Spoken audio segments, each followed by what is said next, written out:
એટલું મોટું સપનું આપનું પહેલેથી હતું કે કદમ ચાલતા ગયા અને સપનું મોટું બનતું ગયું? એટલે આપણી પાસે આમ જવા જોઈએ તો નોકરી સિવાય બીજો કોઈ વિકલ્પ હતો નહીં. એટલે એવા વખતે લાગ્યું કે તમારી સર એસવીએનઆઈટીમાંથી આપની મિકેનિકલ એન્જિનિયરિંગ કરી સફળ અને યુપીએસસી કઈ શાંતિ તમે આપવાનું શરૂ કર્યું ને કયા પ્રયાસે આપને સફળતા પ્રાપ્તિ હશે? એટલે મારો શરૂઆતથી એવો ગોલ હતો કે હું તરત જ ગ્રેજ્યુએશન પછી તરત જ યુપીએસસીની એક્ઝામ નહીં આપું.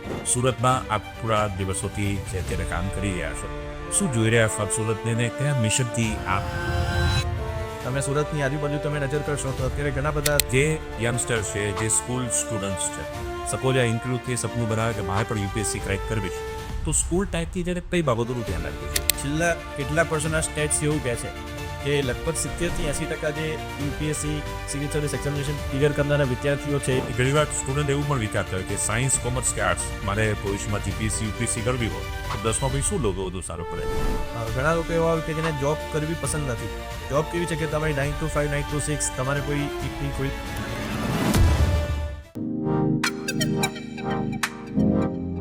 સ્કૂલમાં હોય ને ત્યારે મોટાભાગે વિદ્યાર્થીનું એક સપનું હોય કે મારે યુપીએસસી આપી છે, મારે આઈએએસ કરવું છે, મારે કલેક્ટર કક્ષા સુધી પહોંચવું છે અને આવા સપનાઓ જોવે છે ઘણા બધા. અને આવું જ એક પ્રેરણાત્મક વ્યક્તિત્વ જેની વાત સાંભળીને તમારું પણ સપનું ચોક્કસ બનશે કે મારે પણ એકવાર તો યુપીએસસી ટ્રાય કરવી છે, એકવાર મારે પણ આ સપનું જોવું છે.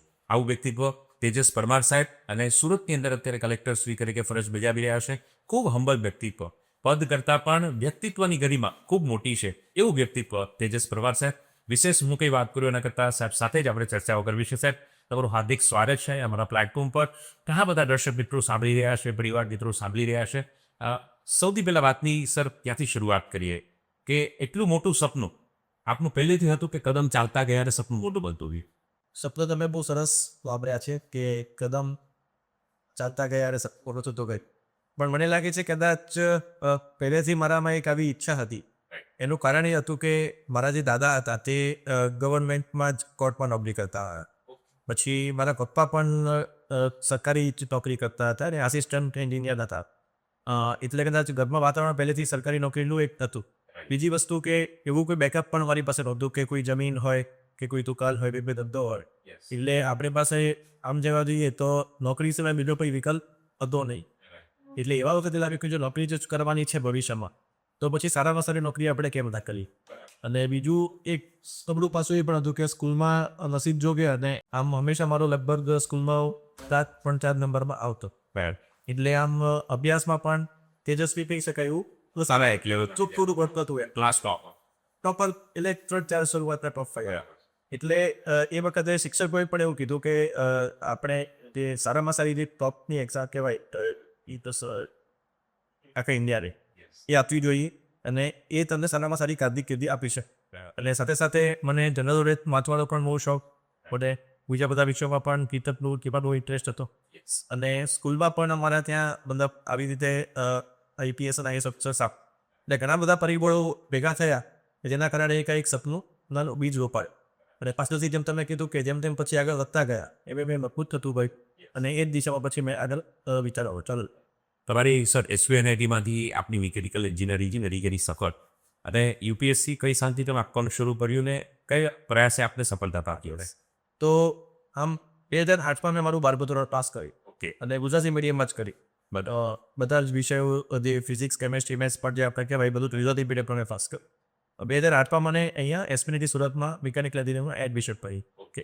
એટલે 2008થી 2012 સુધી મેં અહીંયા અભ્યાસ કરી 2012માં જ મારું પ્લેસમેન્ટ અહીંયા પડે થકી એક પ્રાઇવેટ કંપનીમાં છે કેમ્પસ કેમ્પસ પ્લેસમેન્ટ. એટલે મારો શરૂઆતથી એવો ગોલ હતો કે હું તરત જ ગ્રેજ્યુએશન પછી તરત જ યુપીએસસીની એક્ઝામ નહીં આપું કે મને જો જોબ મળશે પ્રાઇવેટ જોબ તો હું 2 કે 3 વર્ષ સુધી પહેલાં જોબ કરીશ. એનું કારણ મારું એવું હતું કે જોબ કર્યા પછી મને 2-3 વર્ષનો જે એક્સપિરિયન્સ થાય અને એ દરમિયાનમાં થોડું ઘણું ફાઇનાન્શિયલ આપણું જે કેપેબલ થઈએ. એટલે કદાચ તૈયારી માટે 1 કે 2 વર્ષથી 3 વર્ષ કદાચ આપવા પડે તો એ વખતે આપણે વધારે પેલી ડિપેન્ડન્ટ ના રહેવું પડે. એવું નહોતું કે ઘરની આર્થિક પરિસ્થિતિ ખરાબ હતી પણ આપણા જ પૈસા આપણે દઈએ પણ મારી ઈચ્છા એવી હતી કે અને બીજી વસ્તુ કે કદાચ યુપીએસસીની એક્ઝામ એવી છે કોઈ પણ કટોકટ જીપીએસસીની એક્ઝામ પર આપણે ગમે તેટલી મહેનત કરીએ પણ ઘણી વખત એમાં લક ફેક્ટર આવતું જ હોય છે. તમે પણ ઘણા બધા એવા એક્સપિરિયન્સીસ સાંભળ્યા હશે. એટલે હું થોડો પ્રેક્ટિકલ હતા બાબતમાં. કદાચ માની લો કે યુપીએસસીની એક્ઝામ ના થાય, સિલેક્શન ના થાય તો આપણી પાસે બેકઅપ હોવો જોઈએ.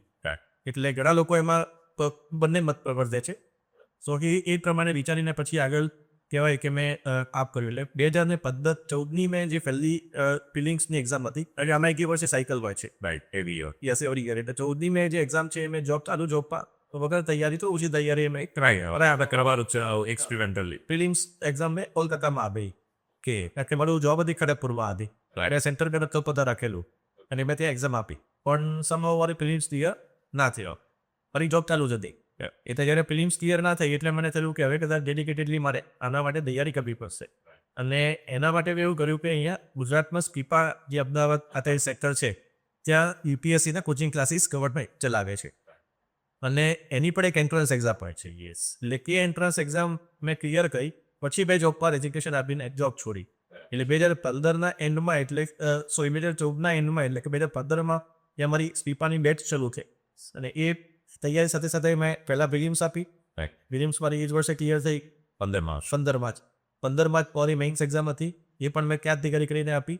અને જે 2016ની અંદર એનો પર્સનાલિટી ટેસ્ટ હતો તો એ પણ મારું એ જ વર્ષે, એટલે કે એ જ એટેમ્પમાં ટેકનિકલી મારો સેકન્ડ એટેમ્પ, પણ અગેન સાથે મારો પહેલો એટેમ્પ કર્યો. એટલે આમ ટેકનિકલી સેકન્ડ એટેમ્પ કહેવાય. સેકન્ડ એટેમ્પમાં પછી એ મારું તૈયારી સાથે મેં પરીક્ષા આપી અને ક્લિયર થઈ. અને રિઝલ્ટ મેં 2016માં રિઝલ્ટ આપી અને ઓગસ્ટ 2016થી અમારી ટ્રેનિંગ શરૂ થઈ. એટલે 2016ની બેચ મને મળી અને એમાં મને આઈએએસ સર્વિસ મળી અને એમાં મને ગુજરાત કેડર થઈ. એટલે અત્યારે મારું આમ જો કહેવાય તો 2016 batch Gujarat cadre IAS officer. એટલે 10 વર્ષ તમારા આ સફરના હે જી. અને કલેક્ટર તરીકેનો પહેલો આપનો મૃગો સુરત શહેર થવા જઈએ તો છે.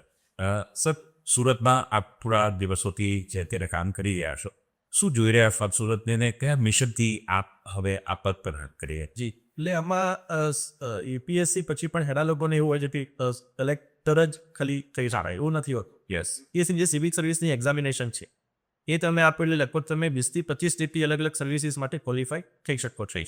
એમાં IAS, IPS, foreign service, revenue service, એમાં કસ્ટમ્સ અને જે જીએસટી, એવી રીતે ડિફેન્સ ડિપ્લોમેટિક સર્વિસીસ છે.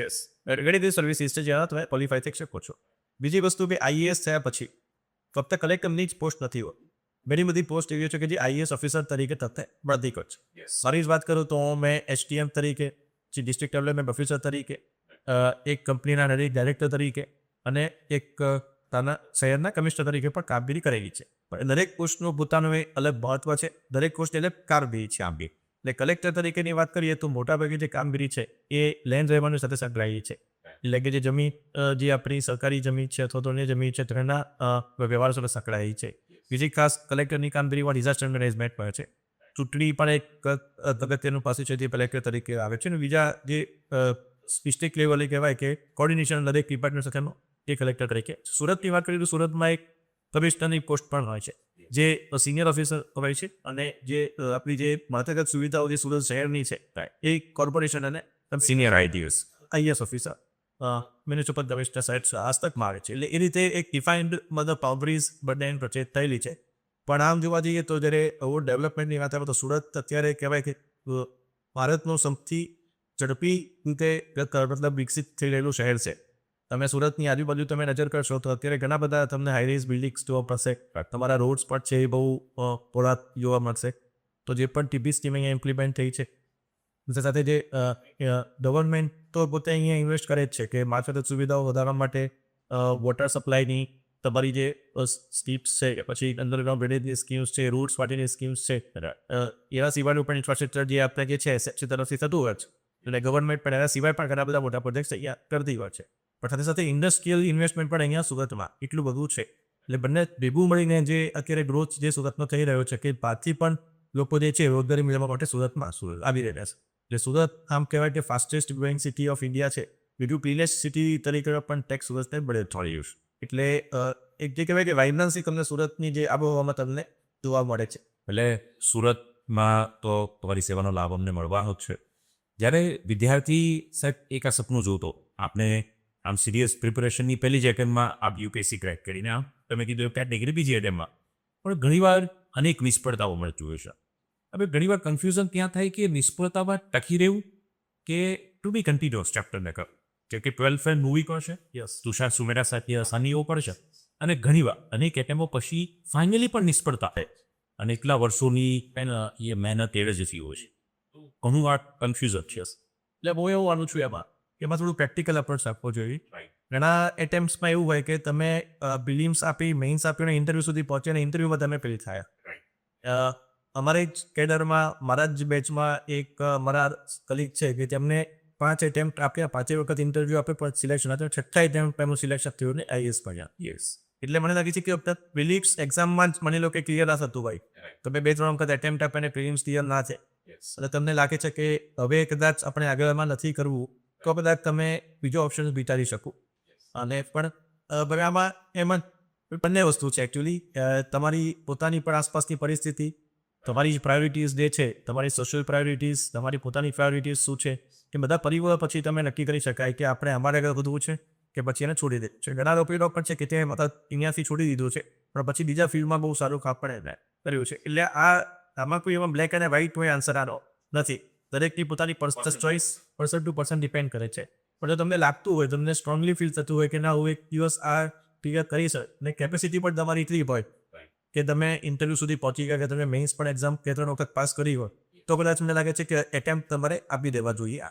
કદાચ 5મા પણ 6થા એટેમ્પ્ટ કદાચ તમારું બીએ થઈ જાય પણ તમને પોતાને લાગતું હોય કે ના મારી એટલી કેપેસિટી નથી અથવા હું ગમે તેટલી મહેનત કરીશ તો પણ હું અમુક લેવલ પછી એક્ઝામમાં આગળ નહીં વધી શકે, તો મને લાગે છે કે તમારે બીજા કે ત્રીજા વખતે પછી તમારે બીજો રસ્તો શોધી લેવો જોઈએ.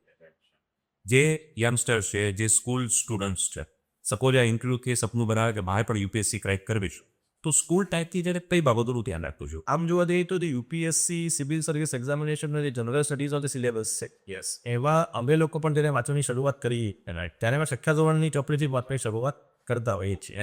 એનસીઆરટી 6થા ધોરણમાં ખાસ કરીને સોશિયલ સ્ટડીઝના જે સબ્જેક્ટ્સ છે અને સાયન્સ, એ બેઝ જે કહેવાય કે એનો બેઝ છે. એટલે હું એ માનું છું કે સ્કૂલમાં તો તમારે યુપીએસસીની તૈયારી કરવી છે એ જ લક્ષ્યમાં રાખીને તમારે તૈયારી નથી કરવાની. તમારે સ્કૂલનું જે અત્યારે તૈયારી આપણે કરીએ છીએ, કારણ કે સ્કૂલ એજ્યુકેશન એટલા માટે બનાવ્યું છે કે તમે ઘણા બધા વિષયોનું બેસિક નોલેજ તમે પ્રાપ્ત કરી શકશો, જે તમને આ દરેક ફિલ્ડમાં ઉપયોગી થઈ શકે. એટલે મેઇન જે વસ્તુ છે કે કોલેજ વિષયના નોલેજ કરતાં જે તમારી જે પરીક્ષાની તૈયારી કરવાની પદ્ધતિ છે, તમારી પોતાની જે મહેનત કરવાની જે પદ્ધતિ છે, પછી જે તમારી કહેવાય કે ડેડિકેશન છે, તમારી ડિસિપ્લિન જે છે, તમે એ બધામાં તમારું જો સારું હશે તો કોઈ પણ એક્ઝામ હોય, પછી તમે મેડિકલની એન્ટ્રન્સ એક્ઝામ હોય, એન્જિનિયરિંગની એન્ટ્રન્સ એક્ઝામ હોય, યસ, એ પછી એમબીએની એન્ટ્રન્સ એક્ઝામ હોય, તમારી જે વર્ક એથિક્સ જે કહેવાય અને અથવા તો ભણવાનું જે એથિક્સ તે તમારું આખું જે મિકેનિઝમ છે એ કે તમારું ડેવલપ પ્રોપરલી થયેલું હશે તો તમે કોઈ પણ એક્ઝામથી કરી શકશો. અને બીજી વસ્તુ કે ખાસ કરીને મેથ્સ સાથે ઇંગ્લિશ, આ બંને વસ્તુઓ કોઈ પાયાની બાબતો છે, એની ઉપર પણ તમારે ધ્યાન આપવું જોઈએ. એ તમારા બેસિક કન્સેપ્ટ જે છે તમને બીજી કોઈ પણ પ્રકારની સ્પર્ધાત્મક પરીક્ષામાં તકલે ઉપયોગી થઈ જાય.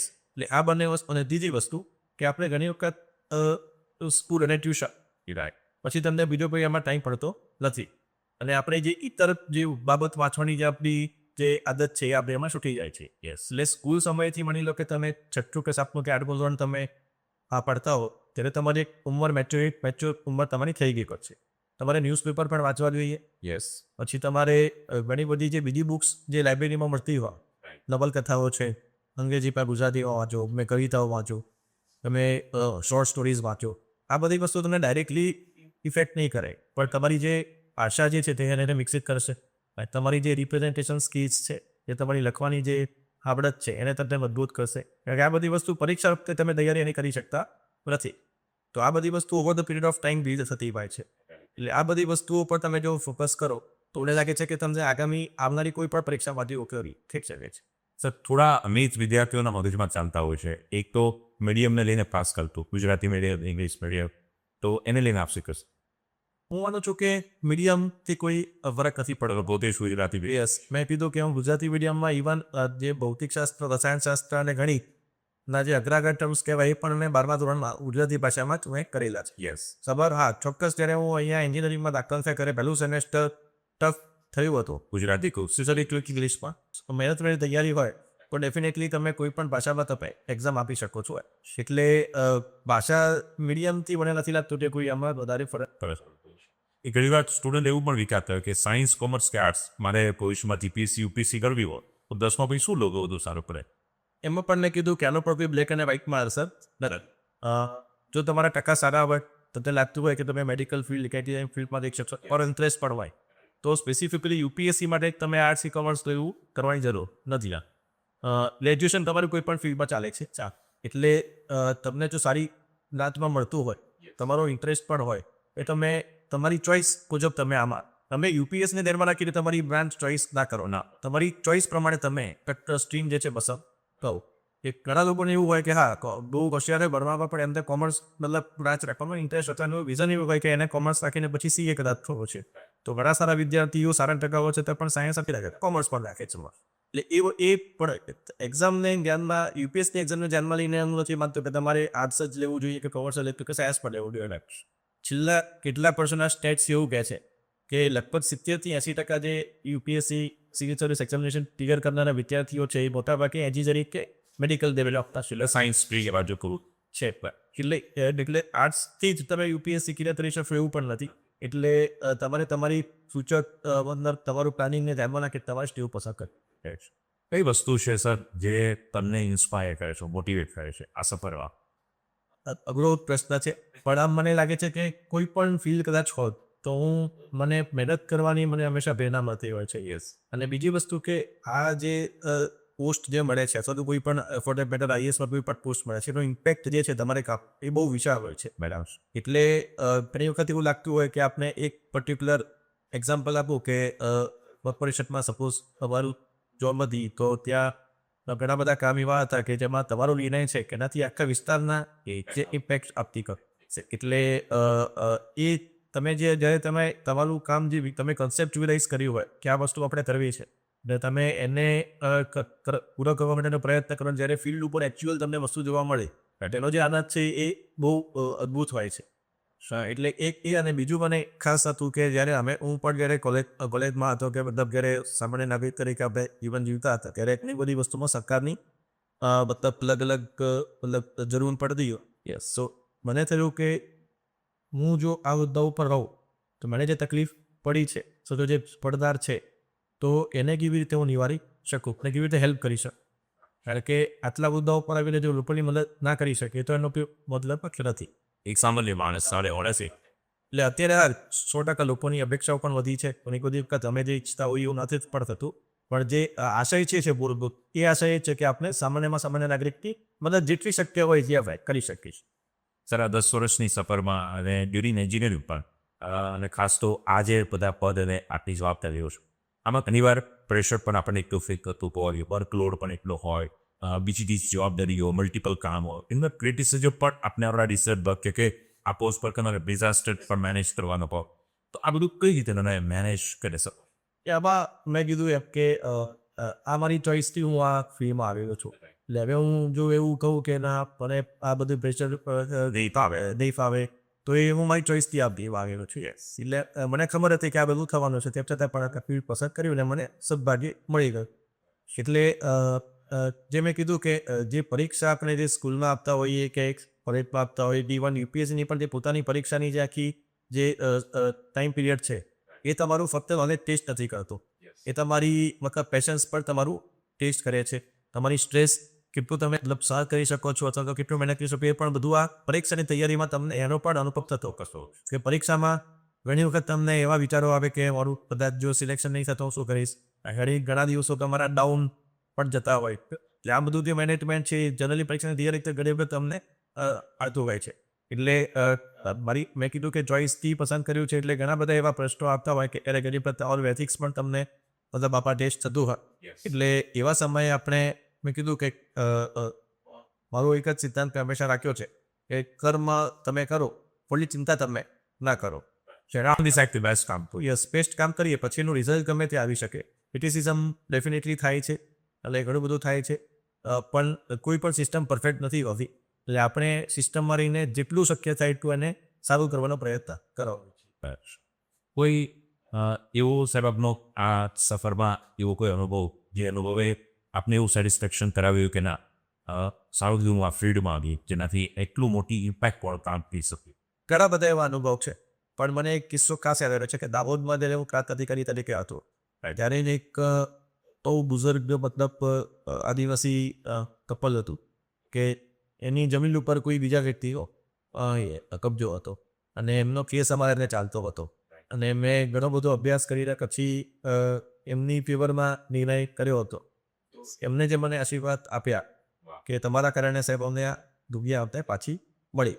તો આવા ઘણા બધા એમાં અનુભવો છે કે જેમાં આપણે અભ્યાસ કરીને થોડું ઘણું આપણે એમને મદદ કરી શકીએ. એ સફરમાં નિવેક બન્યા. સફરમાં ડિબેટ પડી વાત. અને એના સિવાય મેં કીધું કે અલગ અલગ મુદ્દાઓ ધારણ કર્યા એટલે ઘણી વખત એનો ઇમ્પેક્ટ ડાયરેક્ટ કદાચ તમને તરત જોવા ના મળે પણ over the period of time તમને એ વસ્તુ તમારી સામે સાકર બીજું વાર પડતી હોય.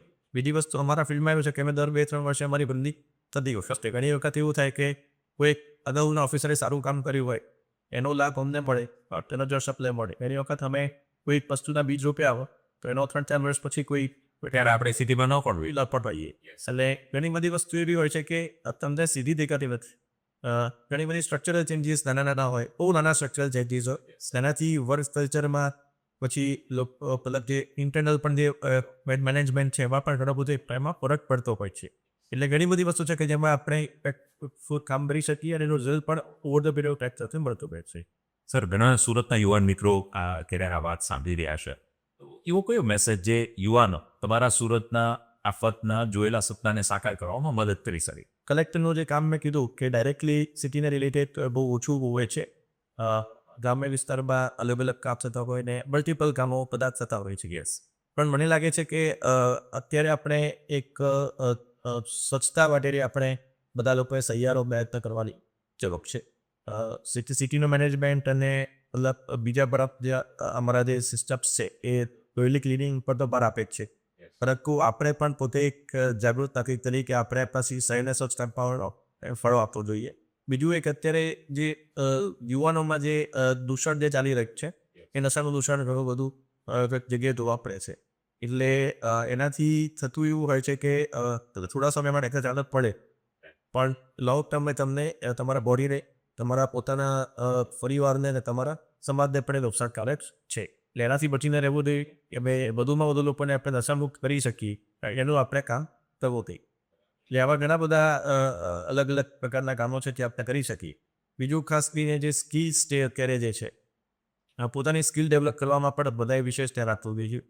અને ભલે તમે કોઈ પણ રાજ્યમાં કે કોઈ પણ ક્ષેત્રમાં તમે કામ કરતા હોય કે વિભિન્ન અભ્યાસ કર્યો પણ અત્યારની જે વર્તમાન પરિસ્થિતિને ધ્યાનમાં લઈને તમારી અલગ અલગ તમે સ્કિલ્સ આમાં ડેવલપ કરશો તેનાથી એક એન્ટરપ્રિનરશિપ તરફ તમે જો બધા આગળ વધે પોતાની હશે. ઘણા બધા આપણી મોટા પાસે આઈડિયાઝ હોય છે પણ એને કેવી રીતે પ્રોડક્ટમાં પરિવર્તિત કરવું, કઈ રીતે પ્રોડક્ટને માર્કેટ સુધી લઈ જવી, આ બધી વસ્તુઓ પણ સરકારની ઘણી બધી યોજનાઓ ચાલે છે. જો આપણો દેશ આત્મનિર્ભર ભારત બનવા તરફ જઈ રહ્યો છે. આપણને ખ્યાલ છે કે અત્યારે વૈશ્વિક કટોકટી થાય ત્યારે એની ઇમ્પેક્ટ આપણા દેશ ઉપર થતી હોય છે. તો યુવાનો જો પોતે ઈચ્છે તો પોતે તો કામ જે બિઝનેસમાં જાય બીજા લોકોને પણ રોજગારી આપી શકે છે ભાઈ. એટલે એક સ્ટાર્ટઅપનું જે અત્યારે કલ્ચર છેલ્લા 10 વર્ષમાં વિકસિત થયું છે એમાંથી ઘણા બધા બીજા પણ પરિવર્તન આવે છે. તો એક એવી ભાવનાથી પણ જો કામ કરે કે આપણે પોતે જ એક બિઝનેસ ક્રિએટ કરીએ, પોતે એન્ટરપ્રિનર બનીએ અને જે લોકોને પણ એમાં જોડી ગયો તો એ પ્રકારનું પણ એક મને લાગે છે કે કામ જો કરશે એનાથી દેશને એક ઓવરઓલ આપણને ફાયદો થશે. ઘણીવાર યુવાન અનેક નિષ્ફળતાઓના અંતે હારી જતા હોય છે અને જુઓ તો સુસાઇડના રેટ એટલા વધી ગયા છે. વિદ્યાર્થીઓનું એટેન્શન એટલું હવે રહ્યું નથી, ટીચર્સ નથી રહી. તો એ બાબતને લઈને શું કહેશો? જીવનમાં પડેલી નિષ્ફળતાઓ લઈ એમાં જો તો સેલ્ફ મોટિવેશન આપણે બધાને હોવું જોઈએ. મને લાગે છે કે કદાચ લોકો નિરફિકા માટે થતા હોય છે કે એમની પોતાની એક્સપેક્ટેશન કરતાં પણ સમાજની એક્સપેક્ટેશનની સામે ઢબીથી શકે એટલા કારણે કદાચ એ લોકો વધારે થતા હોય. અને બધાને ડર એવો છે કે સમાજના લોકો મને શું કહેશે. ખરેખર જોવા એક સિમ્પલ એક્ઝામ્પલ આપું, તમને પોતાને તમારી 4 પેઢી પછીના કોઈ વ્યક્તિનું નામ યાદ છે? બરાબર નથી, બરાબર. તો 4 પેઢી પછી આપણા પોતાના પરિવારવાળાને પોતાના લોકોનું નામ યાદ નથી રહેતું. તો આપણે એ માનીને ચાલીએ કે ભાઈ લોકો અમારા વિશે શું કહેશે, બરાબર. તો એનાથી આપણે પોતાના માનસ ઉપર આપણે એનો અસર શું કામ તો કરવી હતી. એટલે મને લાગે છે કે એના કારણે લોકો ઘણા વાર રાશિપાસ થતા હોય છે અને ઘણી વખત પોતાની એક્સપ્રેશન પણ વધારે હોય છે. તમે બીજાની એક સાથે કમ્પેર જ્યારે કરશો ત્યારે પણ આપણને દુઃખ થતું હોય એટલે મને લાગે છે કે આપણે પોતાની સાથે સાથે કમ્પેર કરવું જોઈએ અને તમારી પોતાની કેપેસિટી પ્રમાણે તમે કેટલું અચીવ જીવનમાં કરી શક્યા છો. જો તમારી કેપેસિટી પ્રમાણે તમે અચીવ કર્યું છે એટલે તો બીજા કરતાં ઓછું અચીવમેન્ટ પર અથવા તમને બીજી એવી બધી પરિસ્થિતિમાંથી એક તો એ વસ્તુ છે કે તમારું સ્ટેટસ અથવા તો તમારી જે અત્યારની પરિસ્થિતિ. બીજું ઘણી વખત અમુક કૌટુંબિક વિષયોના કારણે કે અમુક સામાજિક વિષયોના કારણે પણ પરિપત લોકો સ્ટ્રેસમાં રહેતા હોય છે. પણ હું માનું છું કે આ સમય પર ચાલે જવાનો છે. એવી ભાવના રાખીને અને ઈશ્વરનો શ્રદ્ધા રાખીને જો આપણે એટલા એ સમયમાં ટકી રહી તો આગળ આપણી માટે શું નિર્ધારિત થયું છે એ આપણને ખબર નથી ને ઘણી વખત સારું જ નિર્ધારિત થયું છે અમે જો ચાલીએ તો આપણે એ સમયમાંથી આપણે નીકળીશું. કહેવું સહેલું છે, ખરેખર પરિસ્થિતિમાં રહીને એને અઘરું છે, પણ હું માનું છું કે એનો પણ રસ્તો નીકળી જતો હોય છે. એ નથી તો તમે હોલ્ડ કરી શકો એટલે સર મને આઈડિયા આપ્યું પણ મને મનમાં આવે છે તો હું આપને સવાલ ચોક્કસ કહું. ઘણા સમયથી એવા કોલ મારા પર બધ્યા છે. પેરેન્ટ્સ મારા વિડીયો જોતા હોય એટલે લાગણી હોય કે અમે સાહેબને વાત કરીએ. આજના ખાસ જે દીકરા દીકરીઓ છે કોલેજ, એક લવ મેરેજ, પ્રેમ, આ બધા પ્રશ્નો એટલા વધ્યા છે અને એ બાળકોના નિર્ણયની સામે માતા પિતા ખરેખર એકદમ નાચાર થઈ જાય છે. કેમ કે બાળક પાછું પડતું નથી. ઘણીવાર કોર્ટ મેરેજ કર્યા હોય છે અને એબ્રોડ જે બાળકોને મોકલે છે ત્યાં બાળકે પે ડિસિઝન લીધા હોય. તો આવી બધી પરિસ્થિતિમાં માતા પિતાએ અને બાળકોએ શું કરવું જોઈએ? આમાં મને લાગે છે મેચ્યુરિટીનો પ્રશ્ન આવતો હોય છે કરેલાસ. યુવાન જ્યારે કોઈ વ્યક્તિ હોય ત્યારે ઘણી બધી મતલબ માનસિક પરિસ્થિતિમાંથી એ પાસ થતો હોય છે. એને ઘણી વખત લોંગ ટર્મ એ વિચારતો નથી કે આનો શું ઇમ્પેક્ટ આવવાનું છે. એટલે આમાં કેસ ટુ કેસ બેસિસ ઉપર જ આપણે જોઈ શકીએ. ઘણી વખત જે માહોલમાં એનો ઉછેર થયો છે અથવા તો જે મતલબ આજુબાજુના પરિવેશમાં ઉછેર થયો છે એનો પણ એમાં ઘણો બધો ભાગ હોય છે. સોશિયલ મીડિયા પણ આજકાલ જે છે એનો પણ ઇમ્પેક્ટ થતો રહે છે. એટલે મને લાગે છે કે આનું કોઈ એવું એક જ લાઈનમાં કે એક જ માર્ગ ઘણા મલ્ટિપલ પ્રશ્નનો ઉકેલ આવો નથી. તમને મેં કીધું અગાઉ કે ધીરજ જે છે પણ એમાં ખોટા ડિસિઝનો જ લેવાય. બહુ શાર્પ કેસમાં એ વિદ્યાર્થીઓએ આખા ભવિષ્યમાં ખુશ થઈ શકતા. હા, એટલે એ જ કીધું કે એ ઉપર એવી છે કે એ છે ને તમે જોશો તો એવી જે વખતે તમને ક્રાંતિકારી વિચારો જ આવતા હોય બરાબર. એમાં તમારો આમ જે અભિગમ હોય ભણવાનો અભિગમ હોય કે કુટુંબ સામે, મારા પરિવાર સામે, મિત્રો એટલે એ વખતે કોઈ પણ વ્યક્તિ કોઈ પણ જે સમજાવે તો પણ એ સમજવા માટે તૈયાર નથી હોતા અને એ વખતે આપણે જ સાચા છીએ એવી બધાને લાગતું હોય છે. એટલે એ વખતે પોતાના માતા પિતા પણ પેલી સાચી વાત કહેતા હોય તો અન્ય સગા સંબંધી સાચી સલાહ આપતા હોય તો તમારા કોઈ ગુરુ પણ સાચી સલાહ આપતો હોય તો એ વખતે બધાને મતલબ એ કહેવાય કે એનાથી માનતા નથી. મને લાગે છે કે over the period of time પછી જ્યારે સંસારમાં આવે ને 10-15 વર્ષ થાય પછી એમને સચ્ચાઈનો ખ્યાલ આપતો હોય છે. એટલે મને લાગે છે એમાં ઘણા બધા પરિબળો કામ કરે છે. એટલે એનો એક આન્સર આપવો મારા ખ્યાલથી એ આપી શકાય. જોબ અને બિઝનેસમાં કન્ફ્યુઝન યુ આર તો આપનો શું અનુભવ કહે છે? કેમ કે તમે જોબ કરી એ પણ વસ્તુ કેવી છે કે મને લાગે છે કે એ પણ તમારા પરિવારમાંથી જ વસ્તુ આવતી હોય છે. ધારો કે મેં મારું ઉદાહરણ આપ્યું તો મારા પરિવારમાં કોઈએ જોબ બિઝનેસ કોઈએ નહોતો કરી. એટલે મારામાં એ જે સ્કિલ કહેવાય એ પહેલાંથી નહોતી અથવા તો મારે એ તરફનો મતલબ જે કહેવાય કે અપ્રોચ મારો પહેલાંથી નહોતો. ઘણા લોકો એવા હોય કે જેને જોબ કરવી પસંદ નથી. જોબ કેવી છે કે તમારી 9 to 5, 9 to 6 તમારે કોઈની નીચે કામ કરવાનું છે. તો ઘણી બધી લોકોને બાબત નથી આવતું. અને બિઝનેસમાં રિસ્ક પણ છે. જોબમાં તમને સિક્યુરિટી છે એટલે વધારે પ્લસ માઇનસ છે. પણ જો સારી જોબ પડતી હોય તમારો ઇન્ટરેસ્ટ હોય તો જોબ કરવી જોઈએ એમાં કોઈ એ નથી.